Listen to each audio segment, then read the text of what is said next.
लग्नाची बेडी या मालिकेच्या 3 नोव्हेंबरच्या भागामध्ये मधू सांगत असते, सिंधू खरंच थँक्यू, म्हणजे तू विनूवरती जे उपचार करतेस ना त्याचा विनूला खूप फायदा होतोय आणि खरंच तुझे किती आभार मानू तेवढे कमी आहेत. सिंधू म्हणते, आभार मानायची काही गरज नाही आहे, कारण मी एक डॉक्टर आहे आणि डॉक्टरांचंच कर्तव्य मी निभावत आहे, वेगळं काही करत नाही आहे.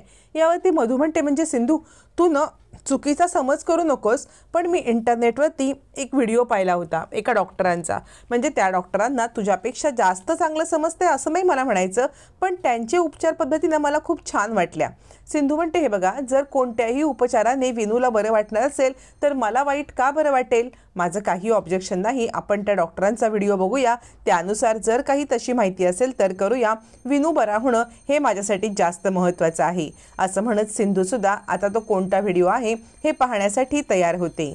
त्यानंतर इकडे विनूला भूक लागलेली असते म्हणून सावी तिकडे येते आणि मधू वाढत असताना सावी पण तिकडे बघत बसते. मग मधू म्हणते, सावी बस, तुला पण भूक लागली आहे ना, बस तुला मी वाढते. आणि ती सावीला वाढणार तितक्यात तिथे रुक्मिणीचा जोरदार आवाज येतो, 1 मिनिट राणी थांब, असं म्हणत ती राणीला थांबवते आणि म्हणते, हे बघ, हे काही लॉजिंग बोर्डिंग नाहीये, माझं घर आहे.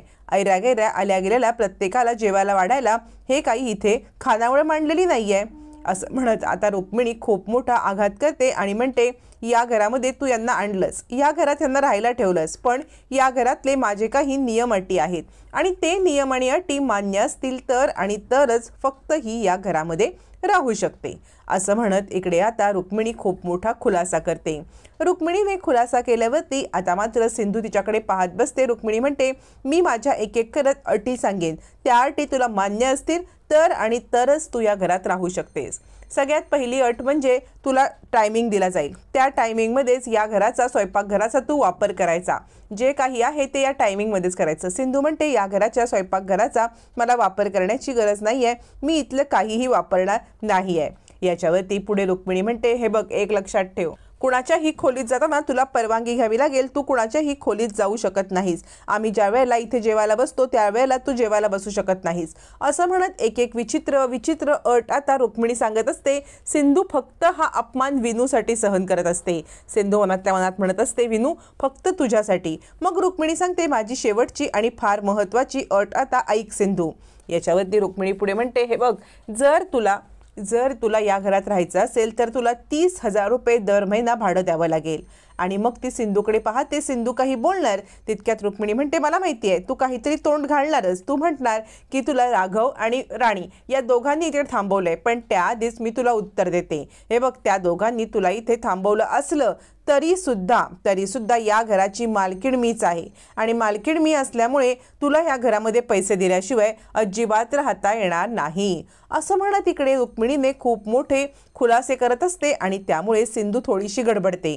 पण सिंधू मनातला अपमान मनातच ठेवते आणि विचार करते, फक्त आणि फक्त विनू, तुला मी प्रॉमिस केलंय, तुला शब्द दिलेला आहे की रेसमध्ये तुला मी मदत करेन आणि त्याचसाठी मी फक्त हे करायला तयार आहे, तुझ्याचसाठी, फक्त तुझ्याचसाठी मी हे सगळं करते. असं म्हणत आता इकडे मनातल्या मनात सिंधू विचार करते आणि ती आता बाहेर पडते. बाहेर पडल्यावर ती सिंधू ताबडतोब एका दुकानात आलेली असते आणि त्या दुकानामध्ये वडापाव भजीपाव हे घेण्यासाठी येते, कारण सावीला भूक लागलेली असते. भूक लागलेल्या सावीला ती आता वडापाव भजी हे घेऊन तिकडून पैसे देऊन निघते. सिंधूकडे ॲक्च्युली पैसे पण थोडे कमीच असतात. सिंधू येताना फार काही पैसे घेऊन आलेली नसते आणि ती ज्या वेळेला वडापाव घेऊन निघते त्यावेळेला राघव तिला गाठतो. राघव म्हणतो, डॉक्टर बाई चला, मी तुम्हाला सोडतो, आपलं दोघांचं डेस्टिनेशन एकच आहे. यावरती लगेचच सिंधू म्हणते, डेस्टिनेशन एक असले तरी आपले मार्ग वेगळे आहेत. राघव म्हणतो, ऊन खूप लागतंय, तुम्ही विनूच्या डॉक्टर आहात याच नात्याने मी तुम्हाला बोलत आहे. याच्यावरती सिंधू म्हणते, नको, तुम्ही मला विचारलं पण ठीक आहे, मी माझी यायला समर्थ आहे. राघव म्हणतो, मी शेवटचं विचारतोय, तुम्ही येणार आहात का? सिंधू म्हणते, नाही. मग राघव थोडासा चिडतो, गॉगल लावतो आणि तडक तिकडून निघून जातो. सिंधू त्याच्या मागोमाग आता त्याच्या जीपच्या निघते. तोपर्यंत घरी आल्यावरती विनू आणि सावी दोघं जण खेळत असतात. तिकडे राघव येतो आणि पाहतो आणि म्हणतो, तुम्ही दोघं जण काय खेळत बसलात? यावरती सावी म्हणते, तुम्हाला पोलीस काका मी एक गंमत दाखवू का, एक जादू दाखवते. असं म्हणत ती आता विनूला उठायला सांगते. विनूला राघव म्हणतो, विनू वळा, तू उठू नकोस बरं, तुला त्रास होईल असं म्हणत तो विनूला न उठण्यासाठी सांगत असतो. पण विनू काही ऐकत नाही. विनू सुद्धा उठून उभा राहतो.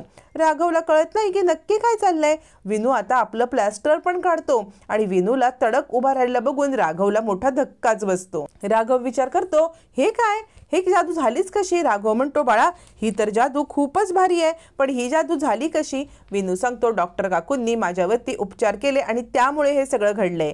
राघवला खूप आनंद होतो. तो विनूला जवळ घेतो आणि आता विनूला बोलतो, विनू बाळा तू लवकरात लवकर आता बरा होशील. सावी म्हणते, माझी आई कुठे राहिली? मला खूप भूक लागली. राघव म्हणतो, तुला भूक लागली? तुझी आई येत असेल पण तू जेवली का नाहीस? तू विनूसोबत जेवून घ्यायचं ना. थांब मी तुझ्यासाठी जेवण आणतो. असं म्हणत आता राघव सावीसाठी जेवण आणतो. तिथलंच एक टेबल घेतो आणि म्हणतो, हा तुझा पर्सनल डायनिंग टेबल, जेव बरं तू इथे. आणि तिला वाढून आणलेलं ताट देतो, पाणी देतो. सावीला भूक लागलेली असते आणि म्हणून ती जेवायला सुरुवात करणार. तितक्यात तिथे सिंधू येते आणि थांब सावी असं म्हणते, सावी मी तुझ्यासाठी वडापाव आणि भजी आणले, तुला वडापाव आणि भजी आवडते ना? राघव म्हणतो, हे तर जेवण बाहेरचं आहे, घरचं जेवण खायला नको का? घरचं जेवण खाल्लं तर ते बरं असतं ना, त्यामुळे तिला घरचं जेवते. विनूला आता हे सगळं कळत असतं पण तो काही बोलतच नसतो, कारण रुक्मिणीने सिंधूला सांगितलेलं असतं ते विनूने ऐकलेलं असतं.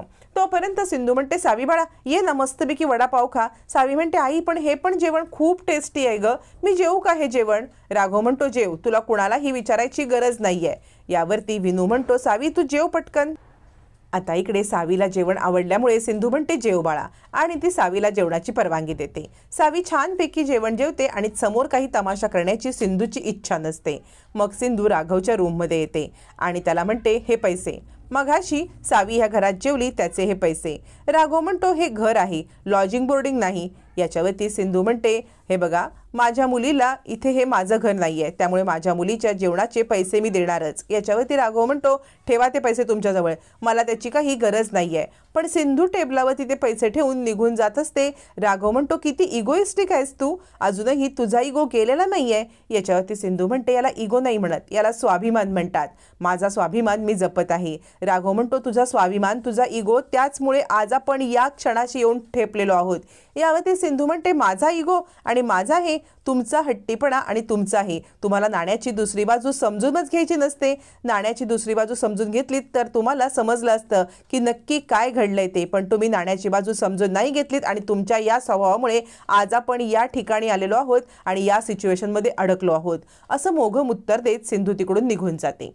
इकडे तोपर्यंत दोघं जण छानपैकी खेळत असतात हॉलमध्ये आणि रत्नपारखी सगळे बसलेले असतात. त्यावेळेला रेश्मा म्हणते, मला असं वाटते सिंधूला जर का कळालं तर की मधुताईंचं आणि राघव भाऊजींचं लग्न पूर्ण झालंच नाहीये, म्हणजे हे लग्न लिगलच नाही, तिला समजलं तर काय होईल? पण खरं सांगू का, मधुताई खूप चांगले आहेत, त्यांनी विनूसाठी का होईना पण सिंधूला इकडे आणलंय. पण सिंधूचं काय हे सांगताच येणार नाही. यावरती रत्नाकर म्हणतो, सिंधू पण खूप चांगली आहे, ती चांगली आहे म्हणून इतका अपमान सहन करून ती विनूची ट्रीटमेंट करत आहे आणि तिच्याबद्दल एक खबरदार शब्द मी ऐकून घेणार नाही. असं म्हणत रत्नाकर जरी बोलत असला तरी सुद्धा इकडे आता रेश्मा गॉसिप करत असते की तिला समजलं की लग्न झालं नाही तर सिंधू राघव भाऊजींवरती अधिकार दाखवेल ना. राघव म्हणतो, रेश्मा दरवेळेला गॉसिप करणं आवश्यक आहे का? मग मधु त्याचा हात धरून त्याला शांत करते. रुक्मिणी म्हणते, रेश्मा तू शांत बस, काहीही बोलण्याची गरज नाही, उगाच आगीत तेल ओतत बसू नको. असं म्हणत रुक्मिणी आता तिला शांत करते. तोपर्यंत दोन मुलं तिकडे खेळत असतात आणि त्यातलाच एक बॉल येऊन रुक्मिणीला लागतो आणि रुक्मिणी खूप चिडते. रागारागात रुक्मिणी तिकडे पाहते. सावी म्हणते, मोठ्या आजी सॉरी. रुक्मिणी म्हणते, मी तुझी आजी नाहीये, मला आजी बोलायची काहीच गरज नाही. चिडलेल्या रुक्मिणीचा अवतार बघून सगळ्यांनाच खूप मोठा धक्काच बसतो. राघव म्हणतो, काकू अगं लहानच मुलं आहेत ना, ती पण लहानच आहे की, कुठे तिच्यावरती चिडतेस? असं म्हणत सगळेजण रुक्मिणीला शांत करतात. त्यावरती रुक्मिणी म्हणते, अरे मुलं आहेत ती, तुम्ही सुद्धा लहान मुलं होतात, पण तुमच्यावरती माझे संस्कार होते. पण आजकालच्या मुलांना त्यांचे आई वडील संस्कारच द्यायला विसरले तर ती बिचारी मुलं तरी काय करणार हो. असं म्हणत रुक्मिणी तिथे आलेल्या सिंधूला टोमणा मारते. सिंधूला हे टोमणे सगळे कळत असतात, पण विनूसाठी सिंधू हे सहन करत असते. त्यातच आता आत्तापर्यंत सिंधूचे गुणगान गाणारी राजश्री राघवकडे येते आणि म्हणते, मला वचन दे, तू राणीला कधीच एकटं सोडणार नाहीस. आणि आता राघव सुद्धा गैरसमजाने इगोने भरलेला असल्यामुळे तो वचन देतो, हो मी आई राणीला कधीच एकटं सोडणार नाही. मग राजश्रीची पुढची एक मजल वाढते.